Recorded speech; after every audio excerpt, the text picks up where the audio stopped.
जम्मू आ गए, दिल्ली आ गए, अलग अलग जगह पे आ गए, और अभी सरकार उनको कह रही है फिर से हम मेरी बात समझ गए? क्या सबके साथ मर्डर हो जाता है? क्या सारी बहुएं जला के मार दी जाती? This is a very landmark judgment. We will be looking at other judgments also in this particular topic, but यहीं से propound हुआ है, so we need to better understand this. 1868 House of Lords. So Rylance versus Fletcher has laid down a special kind of liability.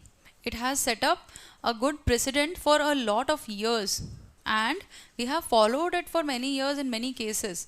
But later on we felt that Rylance versus Fletcher is not the complete rule for liability. Some changes are required. That is why we overruled this and we made it into something different, which is called absolute liability principle. That does not mean that strict liability is not applicable anymore. In appropriate cases, still strict liability principle is followed. However, absolute liability principle is more powerful, is all powerful. It does not have any defenses. Right? So in this context, we are going to discuss Rylance versus Fletcher. So what happened in Rylance versus Fletcher is that the defendant had a mill on his own land, and adjacent to defendant's land was the land of the plaintiff. Right? Defendant has a mill on his land and plaintiff had coal mines on his land. Right? So, due to the mill, the defendant needed more water supply. He created a reservoir on his own land. A reservoir is something that is used to store water, right? It is like you have created a pond or a small trench that will store water for a long time. If you are storing water here, then you must have something, some kind of outlet by which you are using this water for later purpose. This is what the defendant did. But the defendant was unknown to the fact that right beneath the reservoir are some old coal mines. These are disused shafts. These are not mines anymore. These are disused shafts, which means these were mines earlier. They are not being used anymore.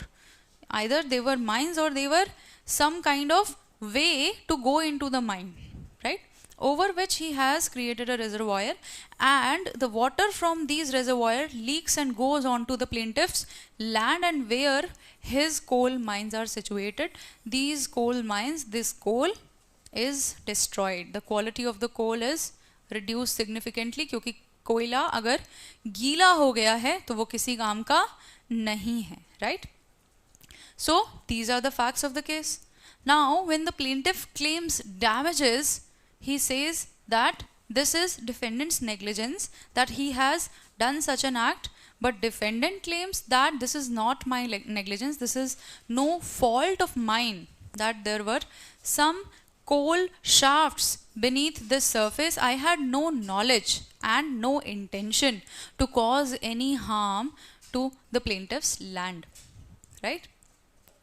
Now, before the lower court, where Justice Blackburn has propounded the principle of strict liability, Justice Blackburn says that even though you did not have any fault in this, whatever incident has happened, you will still be held liable because the use of water in the quantity that you were doing, storing on your land, it was a non-natural use.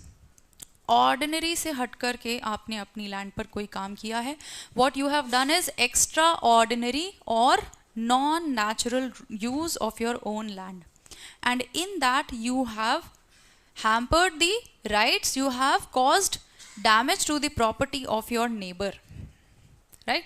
So therefore you will automatically be held liable even though you had no intention to harm the other's property. Right? You had brought so much water on your land, then it was your responsibility to keep that water in a perfect space where it is not able to escape anywhere else. Right? So that is why they propounded this principle that whoever brings onto his own land something which can cause mischief, if it escapes, then the one who brings it on his own land does so at his own risk. If this thing later escapes, he will be held liable.